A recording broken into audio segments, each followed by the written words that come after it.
Chris Taylor, Executive Director of the Arizona Church Security Network.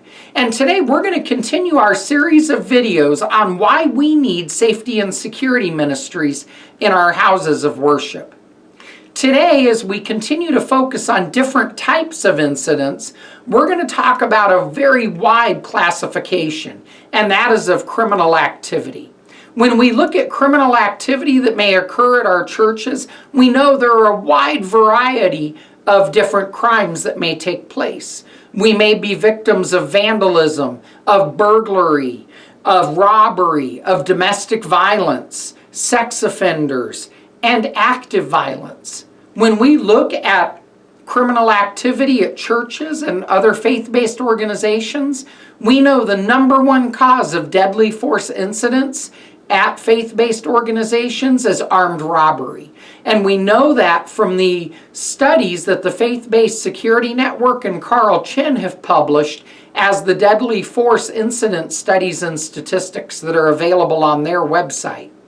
When we look at other types of criminal activity, we know that vandalism is increasing in recent years at our houses of worship.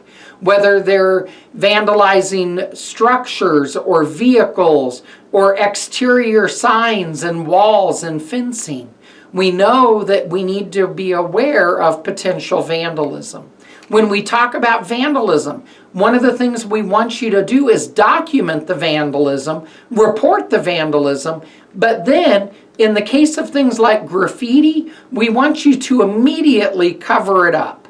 And that's because what we know is that the faster that we can cover it up, the less likely that people will continue to come and vandalize the property because their imaging, their messaging is not staying up as long as they would like it to.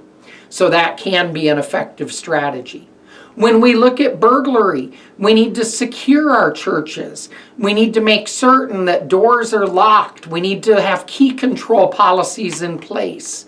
Alarm systems and cameras are phenomenal technology that can help recognize those that may be perpetrating burglaries. And so we want you to think about those options as well. When we look at additional types of criminal activity, we may see domestic violence. We know domestic violence is the second leading cause of deadly force incidents at houses of worship in the United States.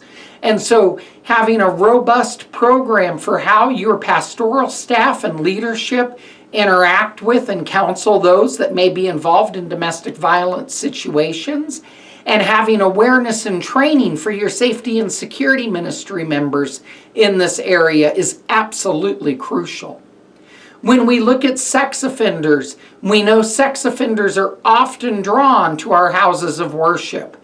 They're looking for victims, and what we know is that as other areas, our schools, our civic clubs, scouting, youth athletics, as all of those have tightened up their child protection, churches are a place that many offenders are turning to in order to have access to victims. So we need to be prepared, and we'll actually talk more about preparing a child safety protection plan and sex offenders in our next video. And then finally, we need to be prepared for active violence events. Although we know active violence events are not statistically likely, we have to be prepared because we don't know where they're going to occur next. And that's something that we encourage you to not only train your safety and security ministry team on, but we provide entire congregation training in response to violent intruders in your houses of worship. And we want you to be prepared. We don't want to see any more loss of life in our houses of worship. And what we know is training and awareness will often mitigate the loss of life if you find yourself in an active violence event. And so as we talk about criminal activity in our houses of worship, there are a lot of different things that we can do for prevention and that we can do for response. And we want you to start thinking through those. You can always contact the Arizona Church Security Network at azcsn.com for more information and for help as you look at preparing, preventing, responding, and recovering from incidents at your church.